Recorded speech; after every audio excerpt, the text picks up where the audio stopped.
Hi, everybody. It's pretty late. Oh my gosh, we're burning the midnight oil. Lots going on. Just found this picture. I think I've showed this picture before. Let's see.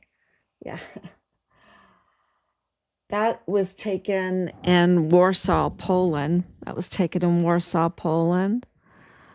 Um, just a few days before. You could probably see the timestamp on it. Let's see. Yeah. 2005. January 11th, 2005. Um, where it's just heartbreaking. So, yeah, finding a lot of cards and everything going through that. Um, and it's a special day. We are on August 13th, 2025. It's Rob and mine. It's our anniversary, 37 years together. Magnificent years. But, marriage is a very, very special.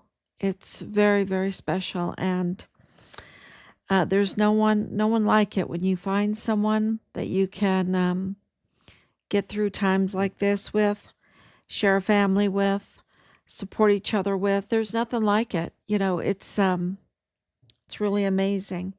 So my mom and I were talking about that because she misses my dad so much. Um, I mean, we all do. We all do. So we're going to celebrate. I was just wrapping my gift for Rob for today. So let's start. Let's start. Okay, we are on 1,837 days since Richard was forcibly removed from his barracks room on Fort Bliss, and they took his life.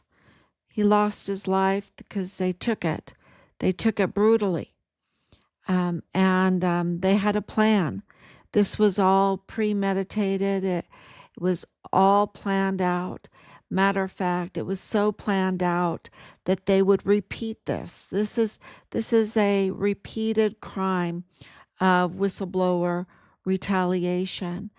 And I don't know if it goes to the level of taking someone's life every time, but it's absolutely a planned tactic by the cartel tied criminal trafficking network there in El Paso along the border or southern border going into Fort Bliss, which includes White Sands Missile Range.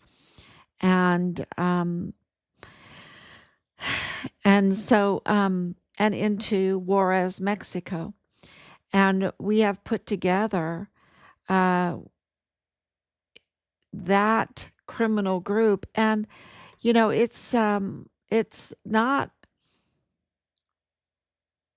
something we are happy to report that so many of those that are part of this criminal trafficking cartel tied criminal group that are engaged in the worst type of crimes, the worst type of crimes against children, the worst type of crimes against uh, the community with the substance um, creating and trafficking, the um, the methods that they use to entrap our soldiers and other people, other our youth to prevent whistleblowers. Um, bringing in 14-year-old girls to live in the barracks for 4 months to sell her in order to compromise soldiers to videotape them. And that was 4 months on Fort Bliss, living in the barracks, a 14-year-old girl. Can you believe it? Uh, this is done by the likes of Representative Veronica Escobar, the likes of commanding generals, the likes of um, district attorneys, the likes of um, Beto O'Rourke, the likes of the DES, Thomas Kane, the likes of CYS, Ann Ogle, the likes of James Courtney Hart, VA disability benefits, IDES Pablo, and death benefits, the likes of CID and the disgraced uh, agent Tavita Nuusa, who had his badge removed from him, terminated it. They terminated his badge in 2021. Okay. And this is the likes of the El Paso Police Department, the likes of ATF, the likes of the sheriffs, the likes of CBP officers, the likes of the FBI. The DHS was General John Kelly, and he absolutely betrayed President Trump and went and worked for the Sinaloa Cartel governor of Chihuahua, Mexico, Maru Campos.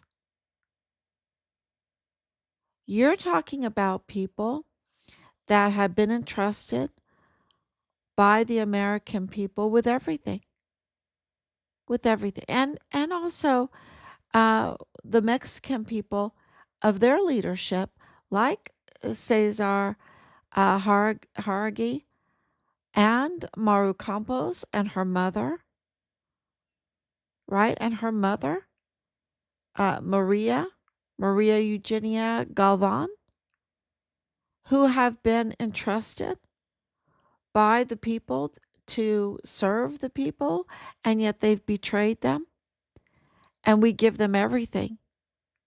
And they always vote for their raises, right? For their perks. And we work and pay it, and they betray us. This is what has been absolutely discovered through these 5 years, the extent of the betrayal. It's not like, oh, that's a crooked politician. No, they are absolutely traitors. It goes way beyond being crooked, being a little twisted. They're not a little crooked. They're not a little twisted. They are absolute traitors. And we have to address it because they have infiltrated our country, infiltrated our military. They were so infiltrated that they could, with impunity, just about, almost, commit mutiny against the commander in chief. That's what they were doing against President Trump. To weaponize the Department of Justice against President Trump, to weaponize the agencies against him. It's coming out, shifty shift, ordering, thinking he's going to get appointed to the CIA director. And so for that, what did he have to do? Commit crimes, to leak, to approve leaks, to do Operation Mockingbird to the media. Operation Mockingbird meaning not something good, not something with a nice tone or tune, but to repeat false narratives in the media in order to attack your political rival so that they could continue to continue to betray us and be traitors. It's absolutely a huge uh, transparency right now. Because when Richard went missing and we knew that his life had been taken from him, and we were investigating and collecting the information and also reporting what the atmosphere was like, what the tone was like with the meetings, during the meetings with the command generals, with the retaliation we were getting, the lack of transparency from Richard's unit, the lack of being able to meet with them, um, and not wanting to be pushy or anything like that, because we've always been go Army and very respectful. I wish we would have been more pushy now. That was just not in our nature. And But to report on that to the public, and many were like, no way, no way. This could not have happened to Richard, because it would have taken a whole uh, compromised, dirty criminal network in order to do it. And I was like, well, there is. There is, because this is what happened. And if that's what it takes and that's what is there. And many would say, no way, no way. The oversight, all the checks and balances.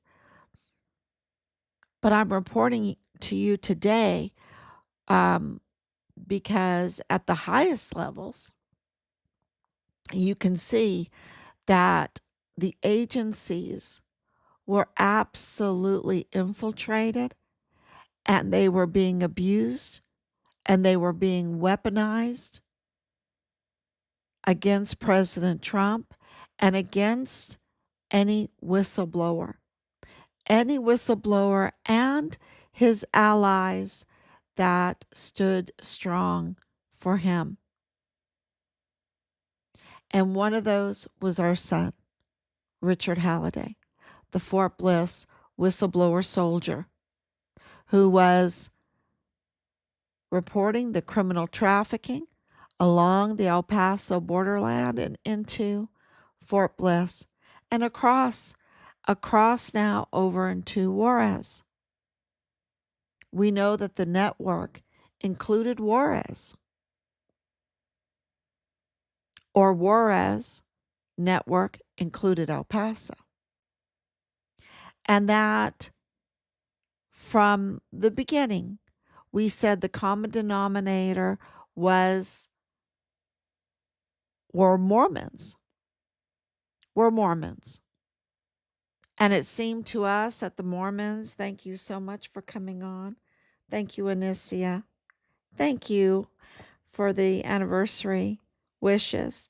Hello, everyone. I was once suffering from cancer for years. Oh, I'm going to hide that.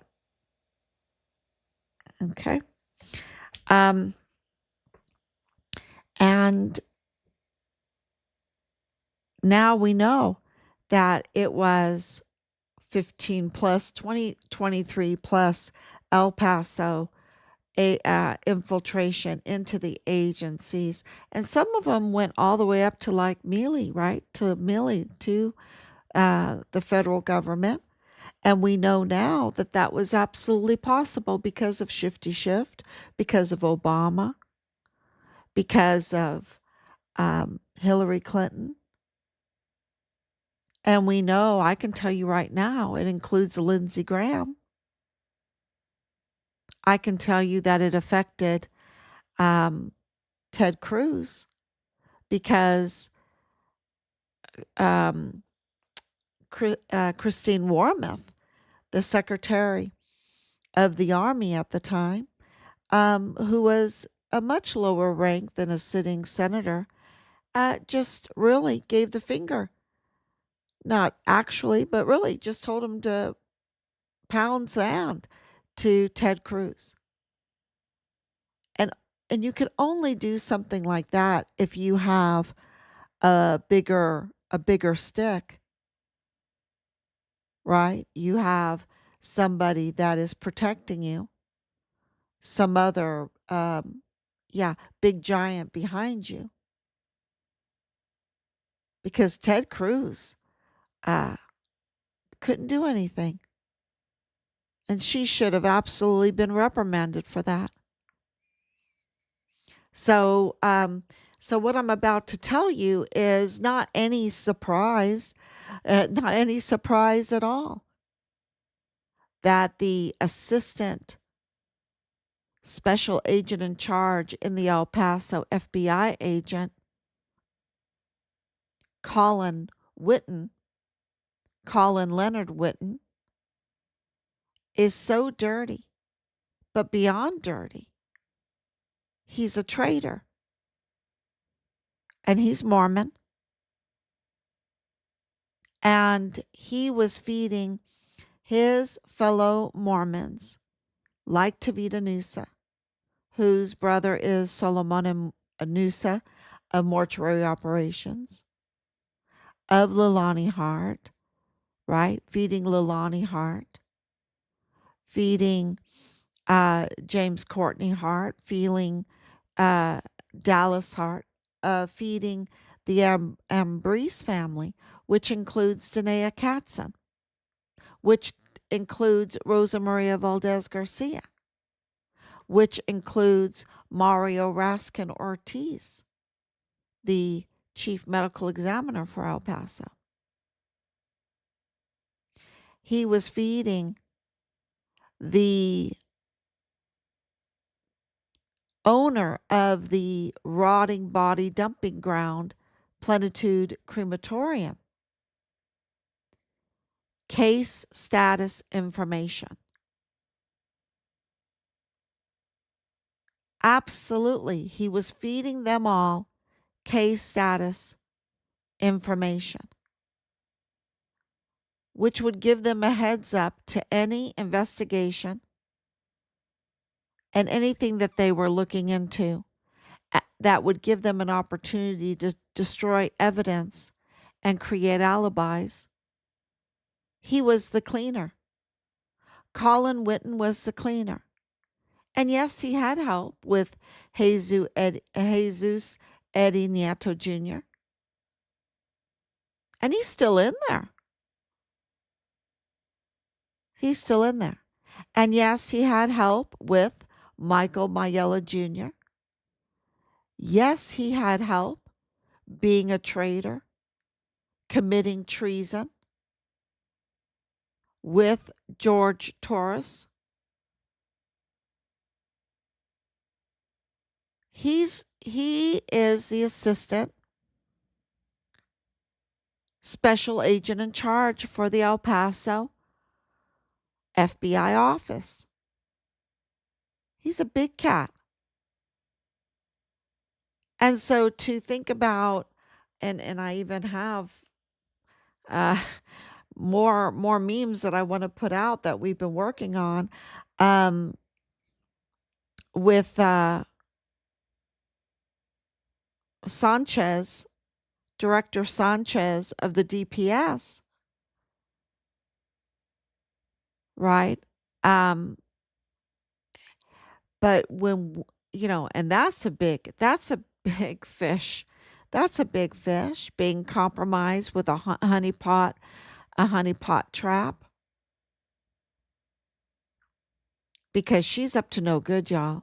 And she absolutely has motive to be a honeypot trap. Danielle Naragari. So, Naragari, however you pronounce her name. So, it really, uh, this Colin Whetten, it is a very big deal, y'all. It really is. And it's just cracking the case even more than what it's already cracked open. And, I want to also address this letter from President Trump. Now, you have to know that before Ted Cruz wrote us a letter, he already knew the answers to what was in the letter. Okay. He already knew the answers. And, it tells you that at least he wrote a letter, right? At least he wrote a letter. But he already knew the answers. And so President Trump knows about this case inside and outside. He knows more than what we know because the owners of the Plenitude crematorium with the rotting bodies that the media is reporting that the furnace was broken, um or unoperable inoperable since 2022. But we have information that they fired that up June 26th. They fire after the brother got arrested, they fired it up and they started burning, and they started burning nonstop. They left over 400 bodies there, and it's still counting because they're still finding bones, right? Um, they left the bodies there to rot for years and years for rats to chew through them, these victims. It's sacrilege against Corpus Christi. But when it came to their own skin, they fired up the furnace to burn evidence. And it tells you how colluded, um, how tied they are to Cesar Haragi, to um, Governor Mauro Campos, to the mother, to the funeral cartel criminal trafficking network. They're very tied. They were allowed to burn evidence.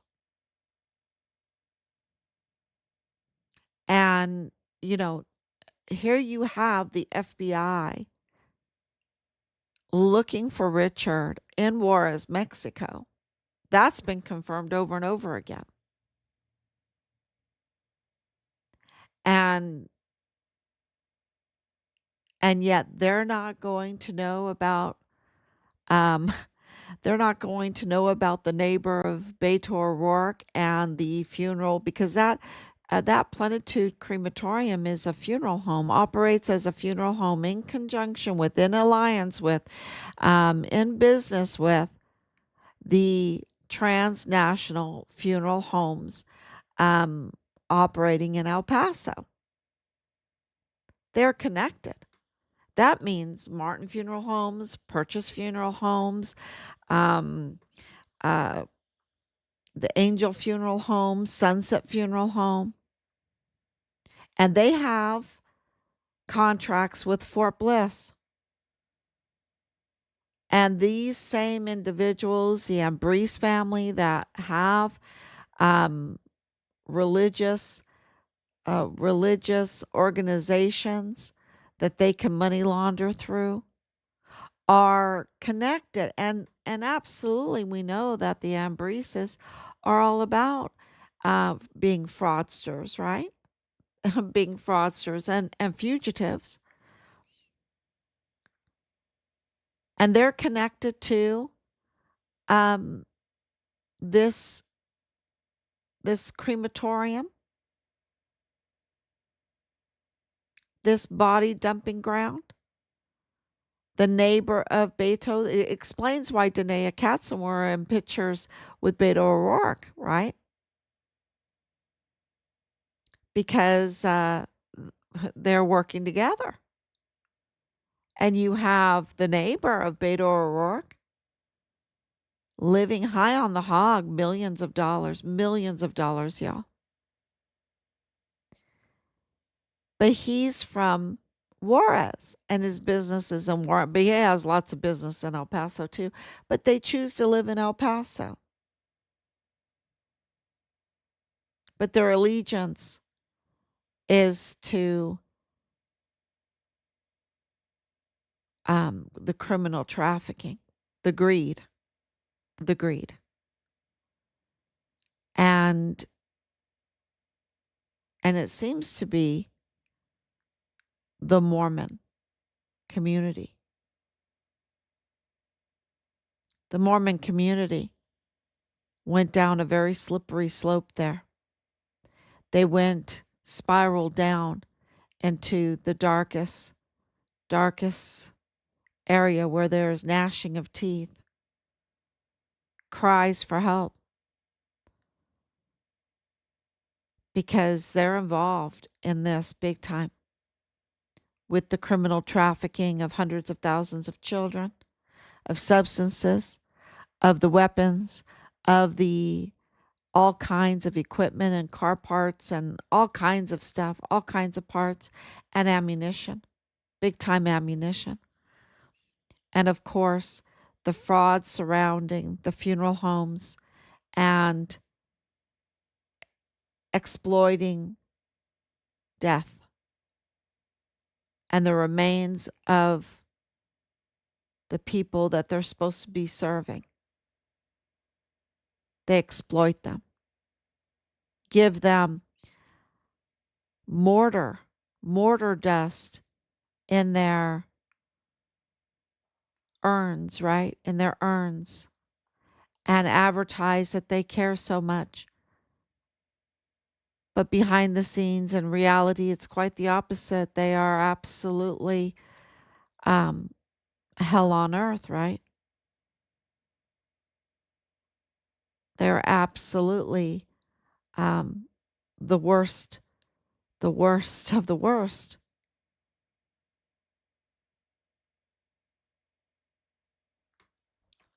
So it is, it's very clear that Conal Whetten is a very big fish. And we have, uh, you know, this letter from President Trump, and I want to tell you that none of that would happen unless, because he already knows, y'all. And for him to finally send us a letter, and I don't want to say finally, meaning um, that he wasn't uh, making it clear to us, even in Ireland, that he was on this. But to get this official letter means that he knows what happened. He already knows. He's not going to send a letter unless he's got his ducks in a row, and especially President Trump. So, things are really happening behind the scenes. And now we have you can see it in the Austin State House, where, or AG Paxton is now suing Beto O'Rourke, which is very, very big for Richard's case. Very big. Because then you can see the connections, the financial connections with Raphael, right? With Raphael Kuan, the owner of Plenitude Crematorium. Because they're very tied together, and others that we know that are connected to this criminal group. So and now I think he's going to be looking at how Beto O'Rourke and Conal Whetten are connected. And that's huge, y'all. That's so big. Because that brings in some big billionaires. So, yes, it is about getting justice. It's about getting Richard's remains. And, we're not directing this. We are looking for the crime identifying the crime, documenting the crime, and submitting it, filing it. And all of this, what has happened, um, it shocks us every day. But it's way bigger than Iran Contra. And justice is coming. Justice is coming. Justice is in the air. I need to play that song, put that up again. Justice is in the air. And you see that with Shifty Shift meeting justice. You see that with Letitia James meeting justice. And Beto O'Rourke is meeting justice. I think the next one is Veronica Escobar. But maybe it's this Conal Whetten. And what Conal Whetten reveals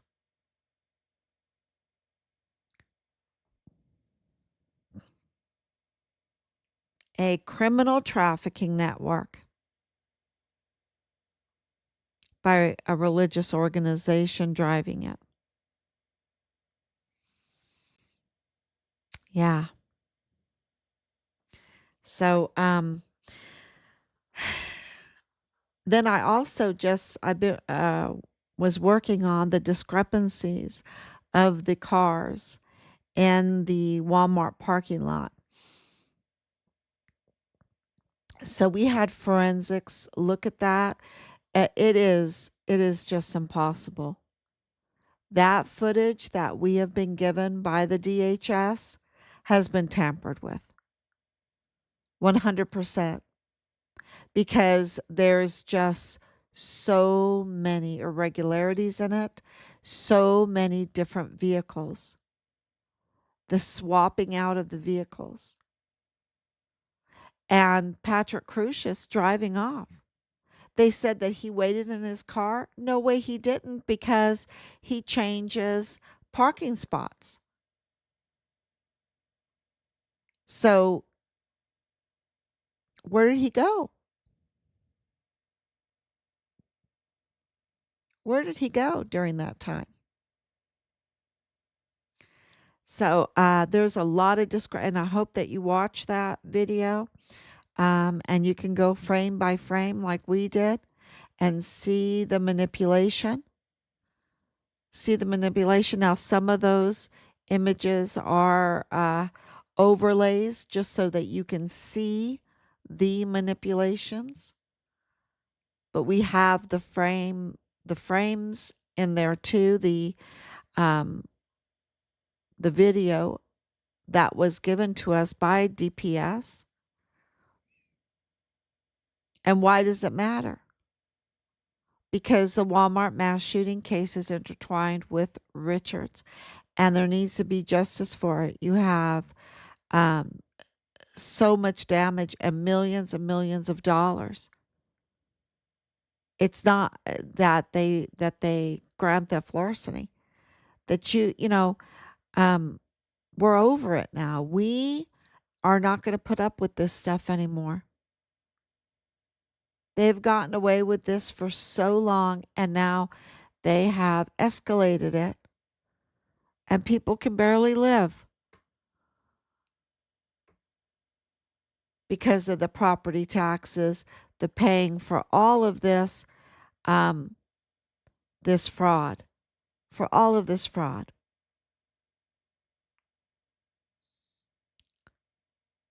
So that's there's just so much like they need to now you understand why Leilani Hart hasn't been arrested. She's very tied politically. But she absolutely needs to be arrested. And that's coming. So feeding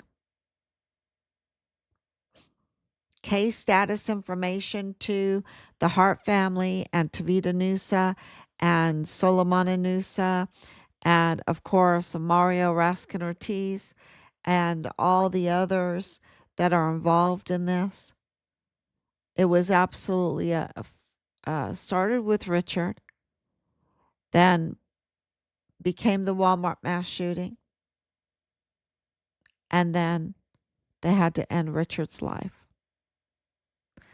So we are really appreciative for everyone that has stayed on, especially these late nights at 1 o'clock.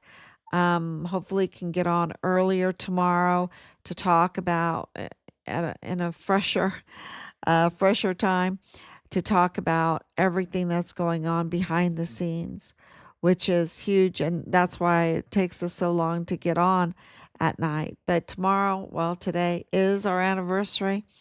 Um, and we will thank God for bringing us together. It is very special, and I'm forever grateful to have my husband, Robert Halliday. So he's a hero, y'all. He's a hero along with Richard, a total hero. And people just don't even know what's been going on behind the scenes and what it takes to get to this point, to get the attention of the leader of the world. You know, getting that letter from President Trump, it was a letter from the leader of the world. Of course, under God. Of course, Jesus Christ is Lord. I have it behind me every day. Pray it every day. But President Trump is the leader of the world. And to get a letter from him that absolutely he knows what's going on, and with a message that he is going to ask for accountability to the fullest extent, and he absolutely knows that we want our son's remains. So this is a really very, very powerful week, and we thank everyone for staying with us to see justice come in where justice has been avoided for so long. But justice is going to be front and center, and getting the letter from President Trump means that includes Richard Halliday. He's going to get justice. So thank you so much. God bless you, and I will be back